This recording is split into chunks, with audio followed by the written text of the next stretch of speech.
working hard. For our country we must have regard.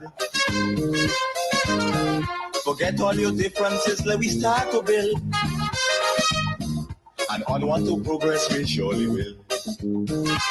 Because now, more than ever, we must show discipline, tolerance, and production to build a strong and better nation. I say that is the main foundation. So come let us go hand in hand, because this is our land. Come my brother, come my sister, and let us build a nation together.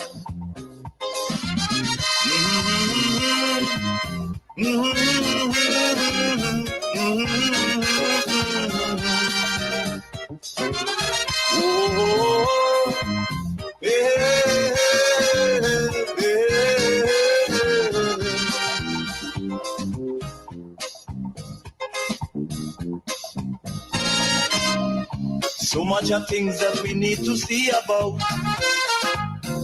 Surely I do have to spell them out. Cause you know as well as I do, the only way is putting more effort and less play. Because now, more than ever, we must show. Welcome to the Hub. Again, another opportunity that you and I have to engage, to converse, to talk about what's happening in our country. I want to say to those on Facebook, please share the live. Sharing is caring. Those on YouTube, do the same thing. Share the live, subscribe to the channel. That is how people get to follow the program, to listen to what's happening here, to be engaged in a meaningful way. So I want you to share. Sharing is caring. I want to start off tonight by saying there are a lot of people in Grenada who are academically inclined. So they can read, they can write, they finished college, they completed university, and they consider themselves to be extremely bright academically. But when it comes to reasoning, when it comes to basic common sense and just reasoning, they lack that. And that's the problem we have in this country. A lot of people cannot analyze.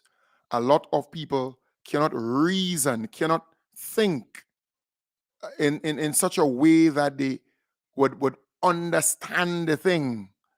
They would come to their senses. You know, today I had to go through in a very simplified way what took place with this whole settlement between the government of Grenada and the investor or investors behind the Kimton Kiwana Bay resort. I had to just simplify it because the individual was ignorant of the facts. And I said to the individual, the government of Grenada approved, and that was the NNP administration, approved this particular project under the Citizenship by Investment program. So there are a number of people, investors, who would submit their project to the Citizenship by Investment Authority, and they may either approve the project or deny approval of the project. So approve or disapprove. But this particular project was approved by the NNP administration as a citizenship by investment project, or a project that falls under the Citizenship by Investment program. In other words, once that project is approved, it means that the money to do that project will come from the sale of citizenship. So a person will invest their money into the project to get citizenship and to get a return on the investment. So the mere fact that the NNP administration approved that project under the Citizenship by Investment program, it means they knew the money to complete that project, to start it and complete it, will come from the sale of passports and citizenship. That is where it will come from. When a person buys a citizenship, and they will get a passport along with it. So it was quite clear. So along the way, the NNP administration then decided to say to the investor, well, we're not giving you the money that came in through the Citizenship by Investment program for your project, because there were people, investors, right, or people who wanted a citizenship of Grenada, to become a citizen of Grenada, to carry a Grenadian passport. They were investing their money in the project, in that particular hotel development, because they see it as viable and they see it as the only project within that particular time that got started, that got off the ground. So they were investing their money in it. So the investor was actually building the hotel. Look how far he reached with the construction phase of that hotel, well advanced. And he was reporting to the relevant authority how the money is being spent. So as people invest, they buy the citizenship, the passport, speaking to this particular project, he will get the money and he will invest it in the actual construction of the project, and he will report every 3 months. So it's very clear. People were actually putting their money there. But in the middle of the thing, the NNP decided to tell the investor, we are not going to give you the money that came in, so you have to now get your money. We stop give you money because you say the project will be this amount, and at this stage, you're now coming and say, well, it will cost a little more. But that's kind of common sense in construction, right? Prices of everything will go up. But nevertheless, they decided to stop and say, I'm not giving the investor any money that actually came from people, not taxpayers' money. And some people making you believe that it was taxpayers' money. That's people who were investing in the project to get citizenship. So that's their money, not taxpayers' money. But the government decided to put a hold on it to not give the investor the money. The investor then say, okay, you approve the project as a citizenship by investment project. The money that's supposed to fund the project supposed to come from the sale of citizenship. And now the project is well advanced. You telling me I need to get my own money to put in the project to complete it. So the investor then decided, I will take the government to the international court for settlement of the disputes. And I am suing the government of Grenada for 111 million US dollars. That is what the investor did. He brought the matter to the international court for settlement of investment disputes. But the investor has good grounds to do so because the project was an approved citizenship by investment project. So it means the money to fund that project, to complete that project, will come from the sale of citizenship. So you cannot tell me in the middle of the way, government decides, well, no, we're stopping the money that's coming to you, and I want you to get your own money, that the government is right. The government is not right.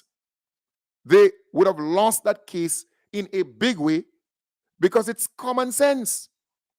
But here it is. They approved the project, and they gave the developers the land in their name. The land was leased to Flamboyant, the hotel that was there before. It was a lease because they were not selling lands on Grandance Beach. They leased the lands.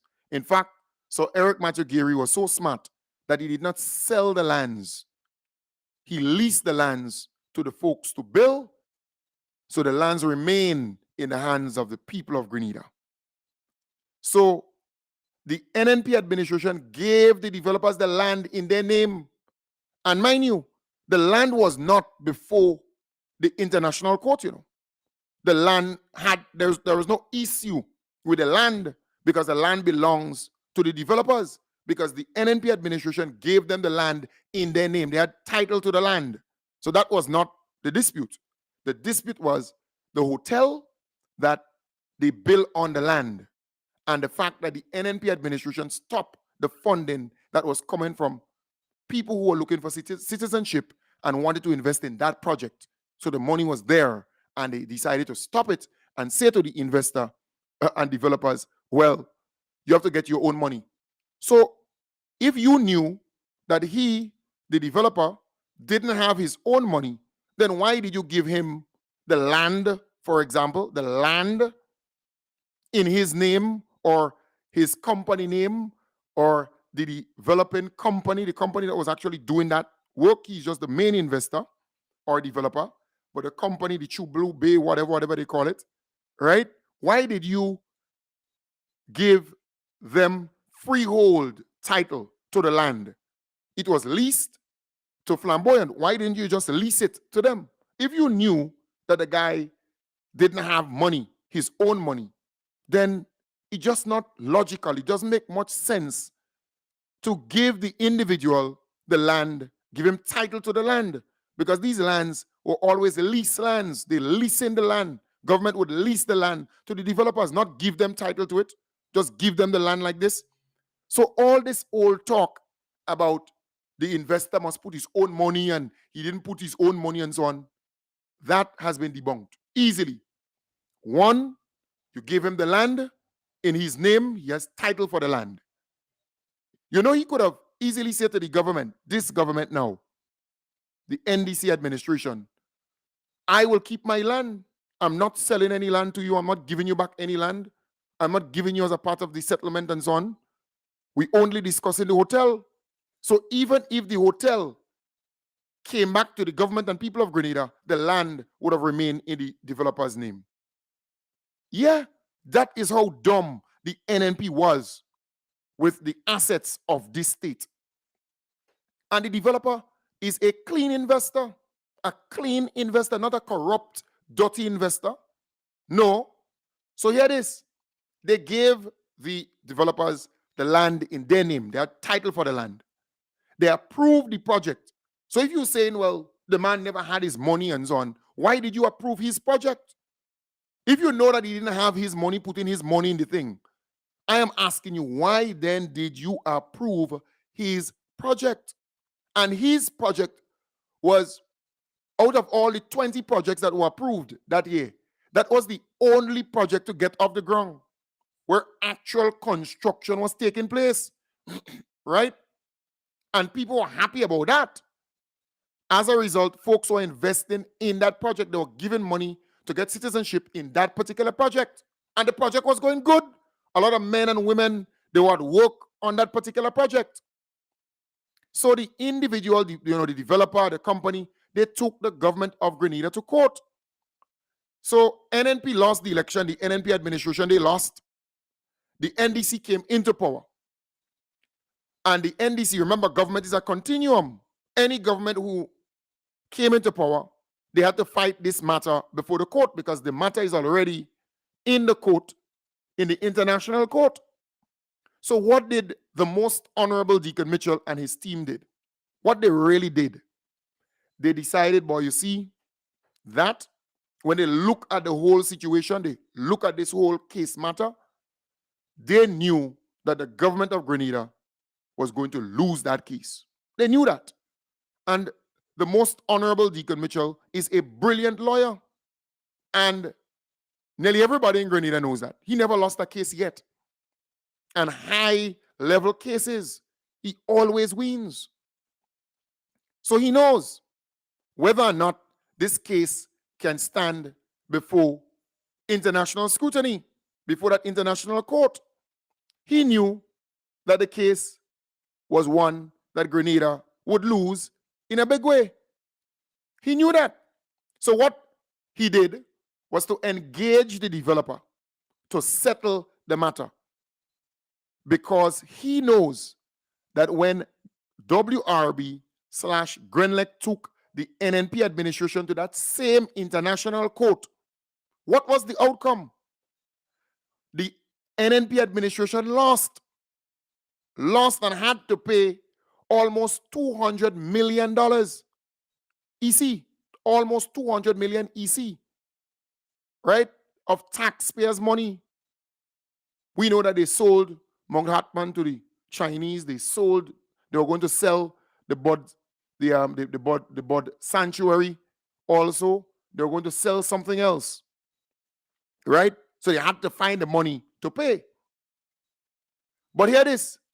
The legal fee alone for government was 8.1 million US for government alone, to fight that case, and they lost. And as a result, they had to now come and pay the legal fee for WRB lawyers, some 6.3 million US, almost 15 million US dollars went for legal fees alone. But here it is.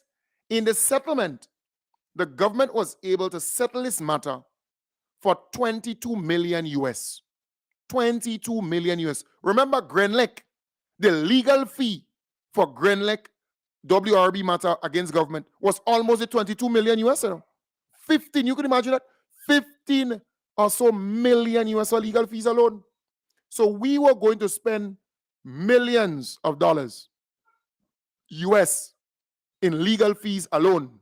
And when we lose that matter, because there was a great possibility that we would have lost that matter before that court, we had to compensate that individual because he was seeking 111 million US. So NDC did the right thing to engage the developer and settle the matter outside of the court. So the matter was settled for $22 million. But here it is. The developer didn't have to include the land in the settlement. We were able to negotiate to get the land back, the land as part of the settlement. That land cost millions of dollars where that hotel sits. So we got that back, right? And some people are out there saying, well, $22 million is a lot of money. Why you pay that for? Well, what would you do? Continue the court matter and pay $22 million in legal fees alone and still lose? What would you do? Common sense. So we got the property back. We got the land back. And we can now sell that same property to another investor or developer, right?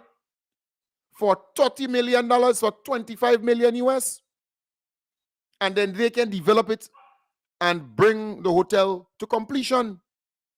So it's a win-win for Green. This is common sense, This is basic common sense. So some people are out there talking about the $22 million. It's a big joke.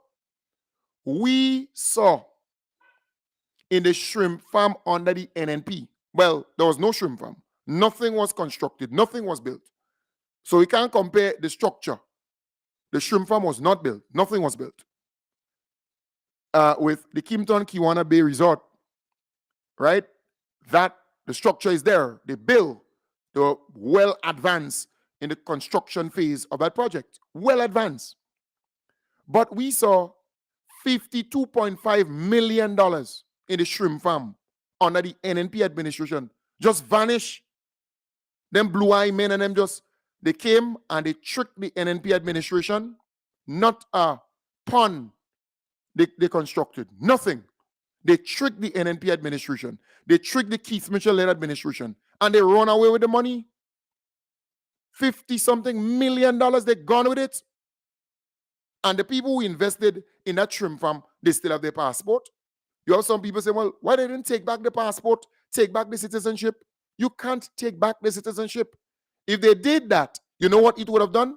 It would have damaged the reputation of the Grenada Citizenship by Investment Program. And that is what the NNP surrogates and pundits wanted. They want the NDC. They wanted the NDC to take back the citizenships and take back the passports and so on of the people who actually invested in that particular project. They did nothing wrong. No, they invested their money. You go and you take back that. That would be it for the Grenada Citizenship by Investment Program here. Because all other potential investor who wants a citizenship will say, boy, if I invest in that project and the matter end up in court with the developer, or the project closed down or something happened, then the government will come back and take back my citizenship and take back my passport, right? Even if I pay all the money into it to get it. So then they would discourage other people from getting citizenship from Grenada. That is what the NNP wanted. Don't underestimate them, you know. They're dangerous. So when they're out there saying, well, why you didn't take back the passport? Why you didn't take back the citizenship? They know what they're hoping to achieve. But the NDC is not that dumb. They're not that stupid. What they did is to say, no, these developers did nothing wrong. They wanted a citizenship and they invested in that project. They could have invested in the National Trust Fund, you know. They could have just given the government the 200,000 US. They could have just given the government that, right? And say, that's it. You do whatever you want with that money and give me my citizenship and my passport, right? They could have done that. So I am saying the NDC did the right thing. It's a win-win for Grenada. And the NNP knows that. They know, they fully well know. That is why some of those reporters saying, well, why did you take back the passport? And you have some of those NNP saying, well, why didn't you take back the passport and the citizenship from these people? Well, if they did that, well, that would have been the end of the Grenada Citizenship by Investment Program. And the NDC administration, like all other governments, with such a program, they depend heavily on that program being successful to get the money to fix the roads, fix the schools, fix the clinics and hospitals, pay salaries, meet commitments on a yearly basis, on an annual basis. They need the money, and they have surpassed the projected figure on within all the quarters, all the different quarters and all the different months. They have surpassed the expectation, surpassed the target. So they're doing well. And the NNP is upset with that. They are upset that the NDC is doing well with the Citizenship by Investment Program. People are coming for Grenadian citizenship. And the NNP is unhappy with that, because see, the NNP is praying and hoping that something stupid happen.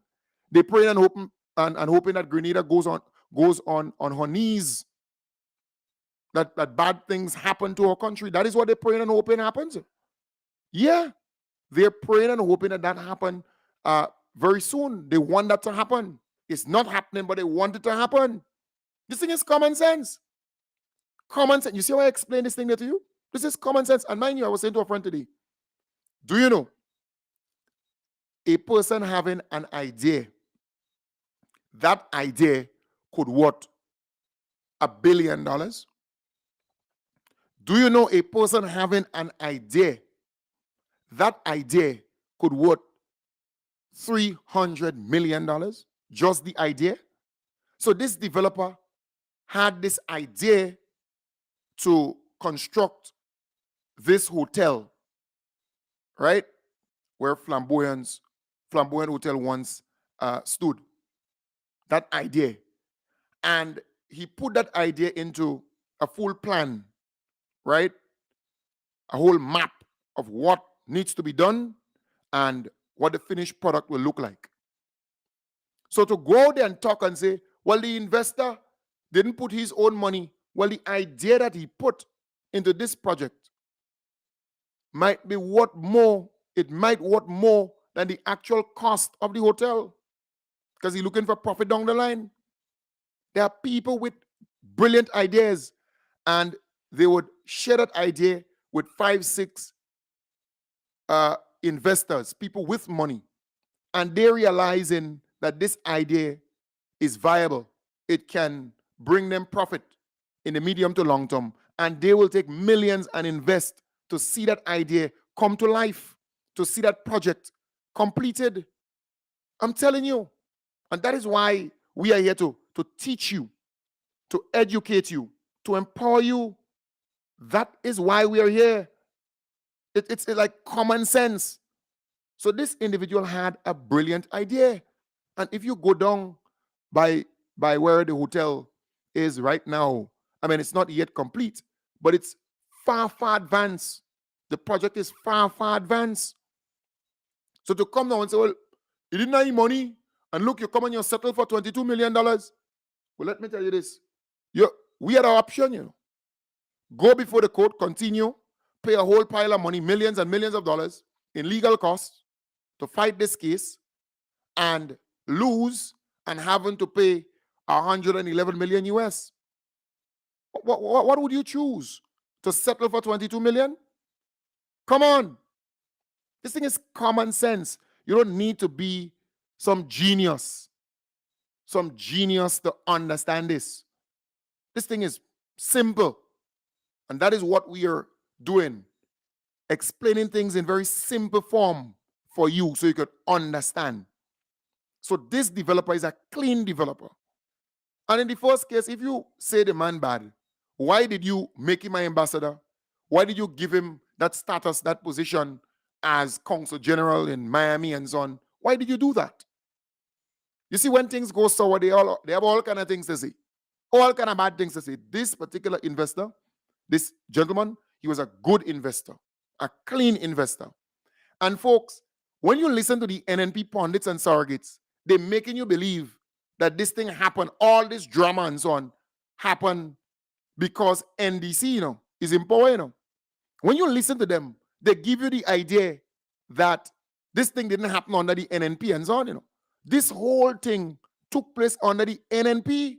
The only thing that happened under the NDC is the settlement. NDC was able to skillfully negotiate and settle this matter. That's the only thing that occurred and saved Grenada a lot of money. The land is back in our hands. The property is back in our hands. Come on. Come on. This thing is common sense. You don't need to be a genius to understand this. So the NNP pundits and surrogates out there talking rubbish. Nonsense. It's the same thing they were doing with the housing situation, the housing scheme. You remember the government came out, housing authority came out, and they made it very clear. This is the situation with the housing scheme. You have a lot of people who are occupying the apartments and so on, and they have not been paying the monthly installment or the amount of money that they had to pay, that they agreed to pay. So they are in these apartments, and a lot of them, they have not paid housing authority. And it was the NNP. You see, when you expose things, the NNP always would look bad. It was the NNP who put these people in the apartments. It was the NNP who gave them this letter stating that they have to pay housing authority $35,000 or $40,000, whatever that figure was. And it was these people who signed this agreement and agreed to pay the $200 a month or the $150 a month or the one something a month. But they paid first month, second month, third month, and then they stopped. So for 5, 6 years under the NNP, they were not paying a cent. So there are people who paid all their money. They paid for their apartment. And the apartment is leaking. The rooms, the painting in the rooms, that's flaking. They have mold growing on the walls and so on in the rooms. The windows, excuse me, the windows are damaged. The doors are damaged. The railings are damaged. So housing authority has to now repair those facilities. But Where would they get the millions from to repair it when you are not paying, when you refuse to pay? And the NNP came out and tell these people don't pay. And they say, well, the government should give them, the people, a forgiveness, an amnesty, a haircut, all kind of nonsense. But they encourage these people not to pay because the majority of these people are NNP supporters. And that is their mindset. That is their attitude. They believe everything should be free. But when we explain and we tell you that these facilities had to be insured on an annual basis every year, Housing Authority had to find $188,000 to insure the building. Fire, things could happen, and the building could be destroyed. So when you insure it, then it covers the people in there and they can get back their things and the apartment and everything else, right? So they have to every year. Where would that money come from if you're not paying? Come on. So when we explain all of this and say to you, these are the facts, the NNP must look bad. So they out there bumping their gum. All you need to do is to put the facts on the table. When you put it on the table, they will get quiet, and they will just jump to something else. Yeah, they will just jump to something else because they cannot come and debate this issue. They cannot defend it. All that they're saying is just gossip, misinformation, and many a times outright dotishness, nonsense. You can't learn anything from these people. No. The NNP supporters, they are so desperate because all they want is power. All they want is power. Today I met a gentleman. He said, Kem Jones. I said, that's you, man. He said, I recognize the voice. He said, the voice is distinct. He said, man, I listen to your program every day, because I'm learning from it. And then another gentleman came. He said, but Kem Jones, and he knows me. He said, Kem Jones, election is soon. He said, well, all the roads, they are fixing the roads. They are fixing clinics.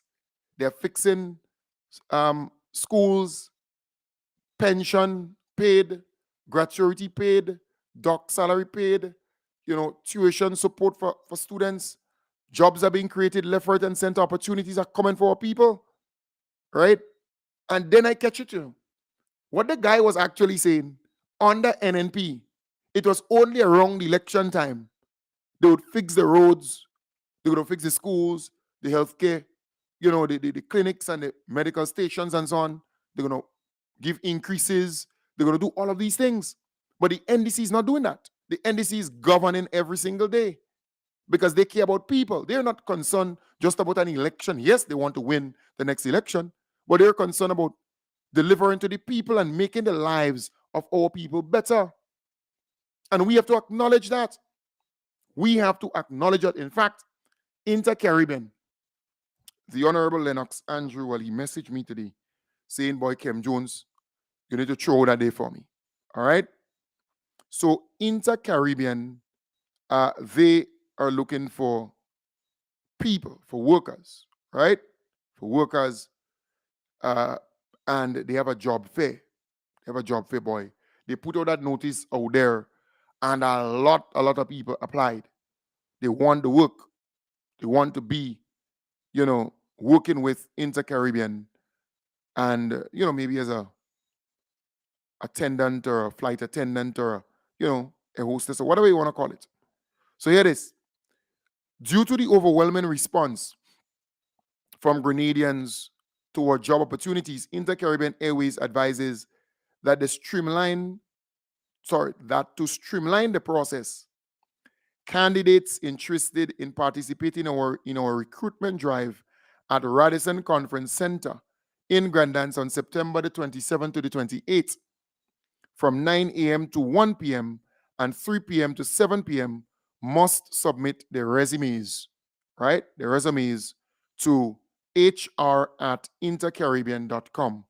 hr@intercaribbean.com by Wednesday, September the 20th. Well, that passed, but you can still do it, I suppose, and receive confirmation response. A complete list of job descriptions can be found by clicking on the link that they provided, right? www.intercaribbean.com, right? About us/careers at HTML. So with government working hard, negotiated with this particular airline to have operations set up here, they're looking for workers. And again, you have to give credit to the NDC administration and their hard work, because we have more flights coming into Grenada and leaving Grenada on a daily basis than we had when NNP was in power. Way more flights. It is hassle-free, more or less. Before time, people have to wonder how they're going to get to Grenada, how they're going to get out. So NDC continue to do a really good job where that is concerned. Even Carrico and PT Martinique, they're happy because they have this airline from SVG Air. I think it's a 19-seater. So they can actually carry 19 people from Grenada to Carrico, or from Carrico to Grenada, or from Carrico to St. Vincent. Look, this is huge, you know. And right now, the Honorable Tevin Andrew, he's working on night landing. This thing is big. Some people don't want to acknowledge that. They don't want to acknowledge the fact that the NDC has done way more than the NNP did in many, many, many years. And we have to acknowledge it. We have to say it as is. They're doing a fantastic job. They're doing a marvelous job. And we need to support them. We need to ensure that they are successful. Look at the amount of roads that are being constructed throughout the island. It's amazing, you know. They're not waiting until election time comes to build roads, to fix schools and clinics. And look at this water project, for example. This water project, if you don't know, is one that the NDC was able to save, you know. The NNP lost that project. The NDC saved that project to get it back. We saw a launch of it either sometime today it occurred or something like that, where people will be at work, men will get work to put on all these pipes and so on. That is what the NDC is doing, working overnight to get the job done. The NNP, they vex about everything. You know they vex about the 19th too? The NNP vex because the 19th of October will be a holiday. They vex.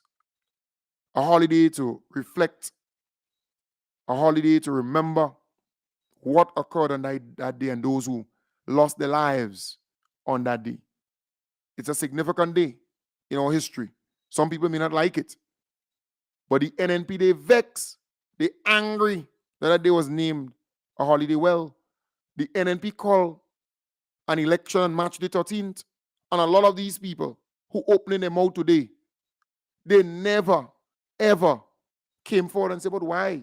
Why do you have an election on the 13th of March? Such a significant day in the history of Grenada. Huh? So the old cock had the leeway to do anything. He was free to do every and anything because the standard they hold the old cock at is a totally different one they're holding the NDC administration at. They always use a different measuring stick when it comes to the NDC. They want the NDC to be squeaky clean. They want the NDC to walk the straight and narrow. They want the NDC to, do everything perfect to perfection or else. But the NNP could have do the thing any old way, jappa. They could have done anything and get away with it in Grenada. But when it comes to the NDC, saying to the NDC, you have to be transparent, you have to account, you have to come to the public and tell us this and tell us that. And yeah, when the NNP was there, that was not the case. But I am so happy that our beloved Prime Minister understands that he ought not to come to these people and say X, Y, and Z. Let them stay and complain. Let the NNP supporters stay and complain, grind and groan, and we We just need to ignore them and move forward with the agenda to transform Grenada, Carriacou, and PT Martinique. And it's that. So I really love the fact that the NDC is not bothered at all. In fact, our beloved Prime Minister will be speaking, I think tomorrow, tomorrow, Friday. I think tomorrow, I think so. I stand to be corrected, but I think he'll be addressing the UN General Assembly either tomorrow or very soon, sometime soon. If not tomorrow, Saturday, Sunday, or sometime there. But I think it's tomorrow. Somebody out there might be able to confirm. Yes, so somebody said yes, tomorrow, right? Tomorrow morning. So you'll be speaking. Great. Right? So my mind is still intact. I heard it in the press conference briefly. So I am saying, folks, we have to remain focused. Right now, they're complaining that the Prime Minister traveling too much. When the Prime Minister travels, he travels because it's necessary. When Keith Mitchell was there, for example, he was traveling often. You didn't hear these people say anything because they held Keith Mitchell to a different standard. He could do whatever he wants. No complaint. But our beloved Prime Minister is going on government business to represent our country. They say, well, he gone again and he's traveling and he's traveling. What do you want him to do? What do you want him to do? Huh? You see the point? They complain for every single thing, the NNP. They have no solutions. They have no good recommendations to make to improve the lives of our people. All they do is complain. Folks, I want to give you the next 12 minutes to talk. If you want to, you can. The number is 415-4817. 415-4817. I want to give you the next 12 minutes to talk. 415-4817. If you want to call, you can. The number again, 415-4817. I like my good friend Andrea. She's saying like they want him to attend via Zoom. Some of those NNP supporters, they are so ridiculous as a senior. When they open their mouth, it's just to flush all the shit that comes from their mouth. Just flush it. The nonsense that comes from their mouth. Just flush it. I'm telling you. Because they do not have the knowledge, the reasoning ability. They just don't have it. And we have to speak to our people and educate and empower people because we want our people to be different from them. Right? Different, totally different. We want a higher level of reasoning in this country. Again, the number is 415-4817. If you want to call, you can. You're free to do so. We have 11 minutes remaining in the program for tonight. The number again, 415-4817. That's the number to call to get on the inside to speak about anything. You can speak about what I spoke about. You can ask me a question if you want to. You are free to talk. The number again, 415-4817. All right? Let's talk. That's important. Discipline, tolerance, and production. Come, let us sit and try to relate. Because now, more than ever, we must show discipline, Right, tolerance, and production. Let's take the first call. Let me get that here. What's that? It's taking a little while to. Right, so let me get the first. Good evening, caller. Hey, good evening, Ken. I'm just quickly going to say the 19th, I think, was the perfect time for them to have set that date for the public holiday. And the other thing, they're complaining about the Prime Minister is traveling. They must remember that Keith Mitchell left Grenada to go to the United States to do a physical. And so when Deacon goes, anytime Deacon travels, when he comes back, something good happens in Grenada. That's all I have to say. All right. Thank you very much, dear caller. Thank you very much. And we missed a call from this number. Maybe I can call back that person and have that person speak. Good evening. Good night. Hi, how are you doing? Good night, Mr. Kim Jones. Yeah, how are you doing? Good. I just want to big up the most beloved, honorable Prime Minister Deacon Mitchell and the NDC team. Continue the good works they're doing, man. Beautiful. Thank you very much. Yeah, much love and blessings to them always. All right. Yes. And that is the whole idea.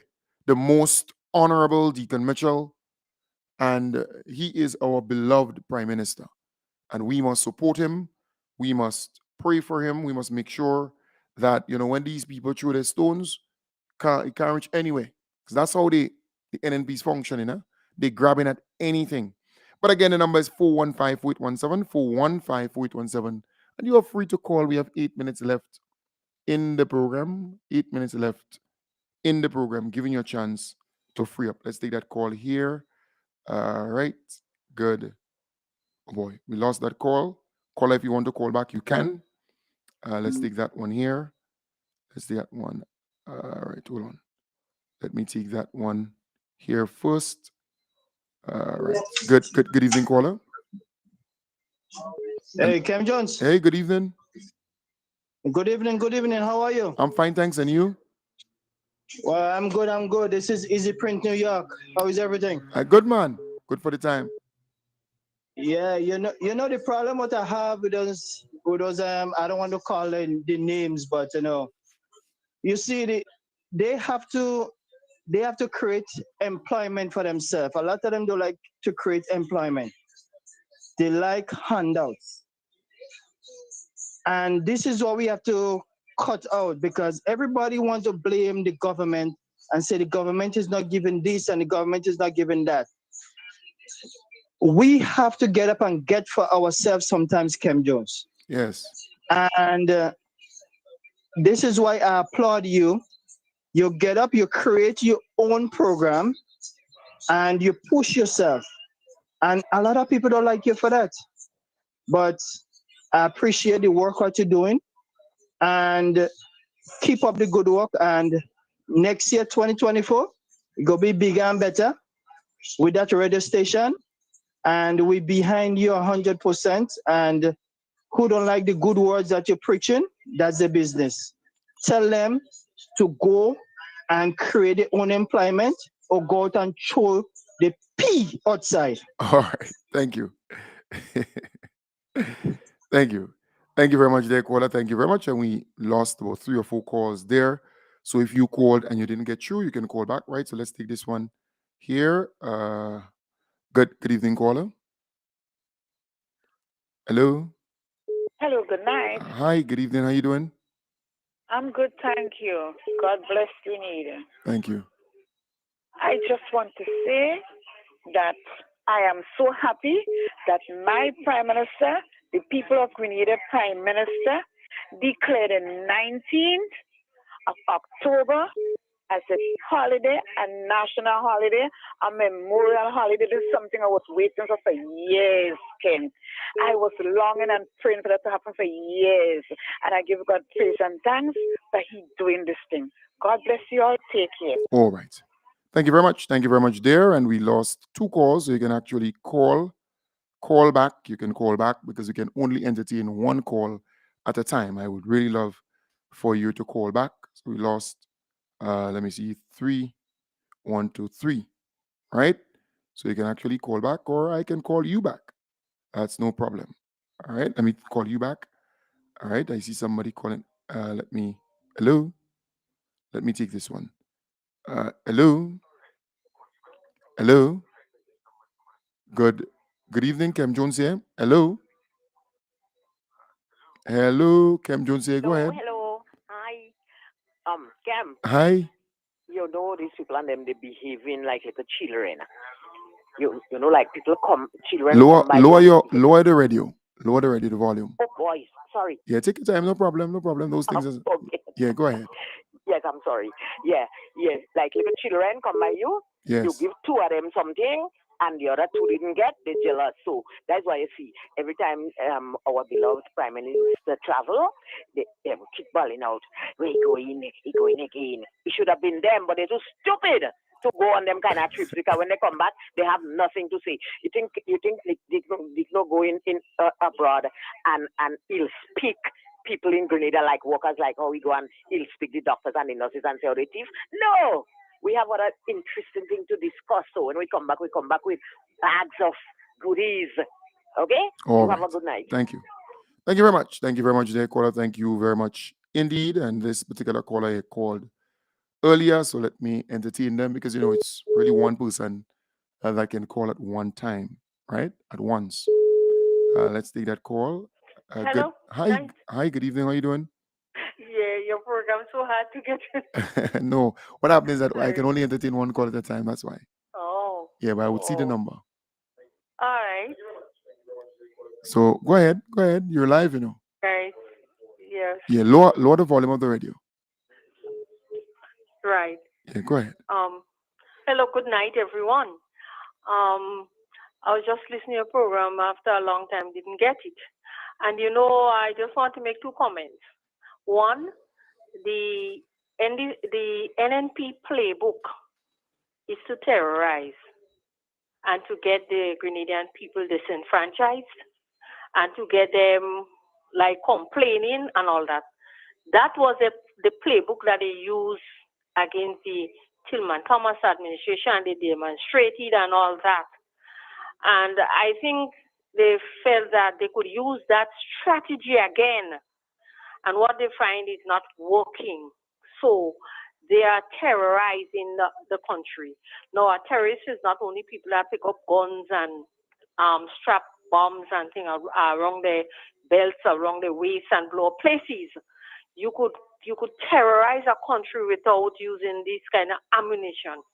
So what the NNP is doing is terrorizing the country. I classify the NNP organization as a terrorist organization, not with bombs and guns. But they have nothing good to give to our country to show to help in the development. But their modus operandi is to tear down and scatter unless they're not in it.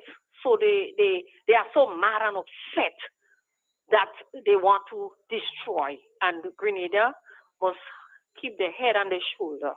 Look up, look forward. Thank so you have a blessed night, and we see you soon anyway. All right, darling. Great. Thanks. Thank you very much. Thank you very much there, and it's nice hearing you. Thank you very much indeed. St. Andrew Northeast and St. Andrew Northwest, they're having a barbecue sales of barbecue, beer, and bingo. So they're having barbecue, beer, and bingo on the 24th of October from 7 p.m. And the bingo is about $10,000 in cash. It's a lot of money there. Good evening, caller. Good evening, Kim Jones. Hi, good evening. I want to applaud you for what you have been doing. I believe your program would have caused a lot of Grenadians' eyes to be open. You must be commended for the tremendous work that you have been doing. Thanks. And I must say to you that at some point I would have to make a contribution to the program because you continue to educate, you continue to uplift, you continue to encourage Grenadians. And it's not like NNP now expect the government of Grenada to have like Cinderella fairy godmother or godfather. They just wave a magic wand and a pumpkin turn to a coach. But tell them, behave themselves and stay where they are. Grenadians are not dotish anymore. Grenadians are not dotish anymore. They have a leader that lies conveniently. We have Trump in Grenada. Kit Mitchell lies conveniently. And people still can't open their eyes to that truth. That Kit Mitchell lies. Thank you very much, sir. All right, one love. Thank you very much. Thank you very much, dear caller. Thank you very much. Well, they were dealing with a different strategy. Remember when NDC was in power between 2008 and 2013, there was no Kim Jones on radio or nobody on radio promoting NDC or defending NDC or educating the masses. There was nobody doing that. But this time around, you have Kim Jones here, right? And you have others doing it too. Speak Out Unfiltered, Kim the King and his team. You have Terry Forrester, right? You have others doing it too. And then you have the many, many, many people on social media defending and promoting our party. So it's a different situation. All right, let's take that call. Good evening, caller. Yeah, good evening. Hey, Kim. Hey, how you doing? I think Diablo and Carrefour tonight. I think they're meeting up there. All right. Yeah. Okay. Thank you very much. Yeah, well, I'm these days, Keith means nothing to me. Eddie Frederick also. Eddie Frederick, I miss out that. Eddie Frederick, thank you very much there, Norma, for reminding me. So you have a number of people online, on air, at different levels, educating our people, empowering our people, showing our people certain things. So it's different now when compared to 2008 to 2013. Yes, so Eddie Frederick, your humble servant, I'm here. Terry Forrester, you have Kim the King and the team up in Karaku. I mean, you have quite a number of people doing the work, and the folks online, you all are like soldiers, you like soldier crabs, if you call it that way. You handle them nicely on all pages, all platforms. I really love you. Trust me, I cannot overstate that. So they're dealing with a different team of people who are smart on the ball. When NNP was in opposition, they had radio, they had TV, they had all kind of platforms to undermine, to do all kind of stuff, to seek to undermine the Tillman Thomas-led administration at the time. And they succeeded. But we are here today. It's a different ball game, and we give God thanks and praise for that. Folks, I want to wish you all the best. Have a wonderful day. Take good care. I'll be back with you tomorrow, God's willing. Tomorrow is Friday. Wow. That's a journey, huh? It's a journey. Since I started this program, I told you it's a journey. It's not easy to come on air every morning and every night with content, with things that you can learn, you can empower yourselves with. Because this is just a higher level of reasoning. It's different. It's not like plead your cause, somebody call in and talk about somebody take the goat, or somebody take the man or the woman, or somebody thief the banana, or somebody. No. It's a different program where I seek to empower you, educate you, enlighten you, lend clarity to you, because sometimes you're there confused. You're not certain. You don't understand certain things. I'm here to open it up for you in a very simple way so you can learn, so you can know more. That is what I am here to do. Some people call me the teacher, but no, I am your servant. I'm here to serve you. And I think my vocation is to empower you, to make you know more, to be more knowledgeable as you move about with your other chores and business and so on and so forth. Take good care, folks. I'll be back with you tomorrow, God's willing, starting